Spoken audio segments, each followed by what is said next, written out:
What is up, everybody? I am NerdRage36, back with another pickups video, and I got plenty of good stuff here, so let's dig right in. I finally found Season 2. Why was this, of all, Flight 29 Down DVDs, so hard to find? And what's even crazier is the place that I found this one at had the series finale, Hotel Tango Season 3, and all 3 volumes of Season 1, including 2 copies of Volume 1 for Season 1. Why is Season 2 the hardest one to find? Also, unlike Season 1, it comes with a slipcover, they actually decided to just put all 3 discs in one case. So yeah, one of my favorite shows as a kid, I finally got the whole thing. If this slipcover will freaking go back on. There we go. Next up, got a couple strategy guides, starting off with Resistance 2 and 3. Finally got these after I got the games themselves and a strategy guide in a couple of previous videos. So it's great to have them all. And again, I understand that shooters aren't necessarily the genre that require strategy guides, but the more explorative shooters, the ones trying to harken back to the classic era, definitely would. Although, a genre that absolutely requires a strategy guide would be RPGs, and I got Rogue Galaxy. This is one I've heard so many good things about. It's a nice, thick-ass strategy guide. Didn't come with a poster, unfortunately. I like when strategy guides come with posters, just because they're, I don't know, I like decorating. But yes, Rogue Galaxy. Now, if I remember correctly, isn't this game made by Level 5, the same people behind Professor Layton, but also the White Knight Chronicles games? And I did a whole video about how much I like the White Knight Chronicles games earlier this year, so now I know this isn't the exact same type of gameplay as White Knight Chronicles, but I mean, I don't know what I'm trying to say here, but hey, it's an RPG by Level 5, and if this turns out to be better than White Knight Chronicles, holy shit. But yeah. And actually, that was a strategy guide I would see a lot, but people would charge outrageous prices for it. So it was good to find it at a very reasonable price. Next up, Mario vs. Donkey Kong Mini Land Mayhem. Yes, finally the last Mario vs. Donkey Kong game I needed. I know there were actually a couple of others, but if I remember correctly, weren't those released digitally only? I think. I'm pretty sure I saw them in Scott the Waz video about digital-only physical games, which that is honestly one of the weirdest concepts ever. And looks like nobody really learned their lesson, but I'd rather not get into a rant about that.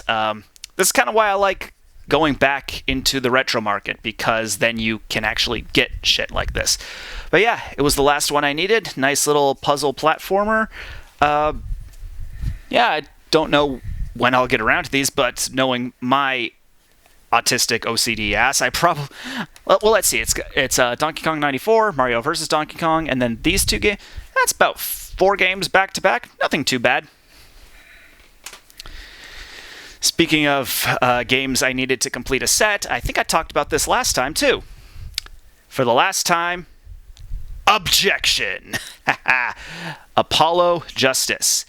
I finally found it, and I'm actually pretty damn close to a complete Capcom set on the DS, and that is really cool.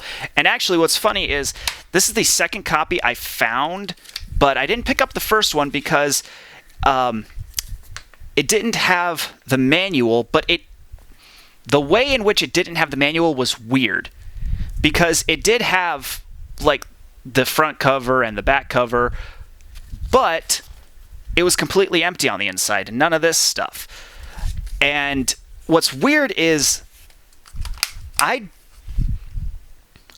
wasn't sure if that was intentional or not, because, as like time went on, manuals became less and less, and then eventually just non-existent altogether.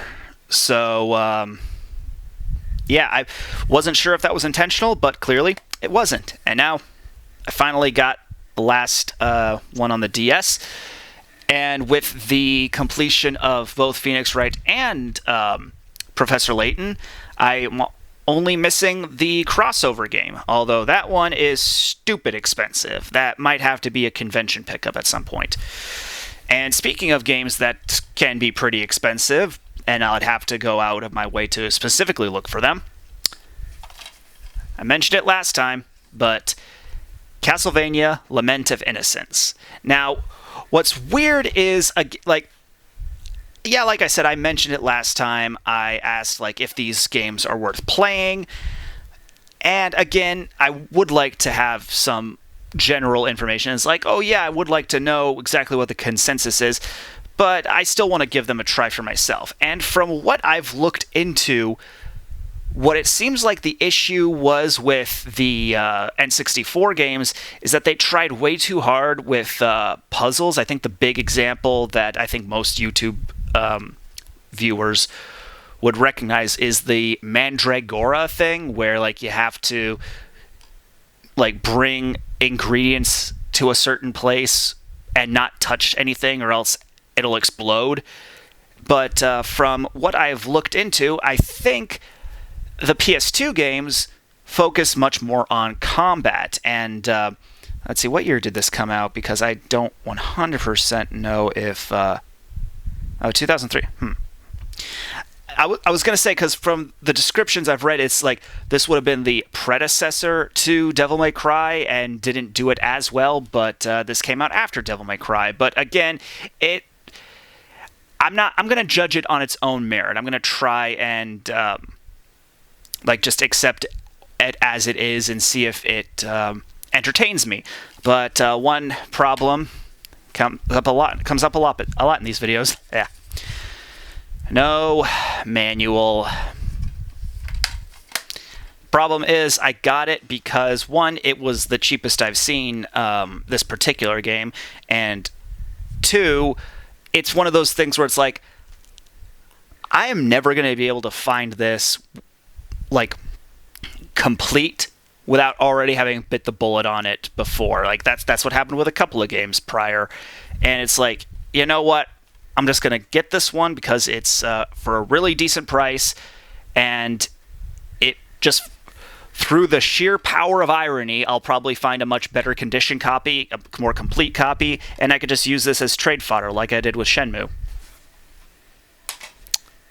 So yeah, that's a bit quicker than I expected, but I got a lot of good stuff and some things I've been looking for, especially freaking this DVD. Again, why was Season 2 so hard to find? But yeah, that's the whole point of this series. It's just filling in the gaps of my collection.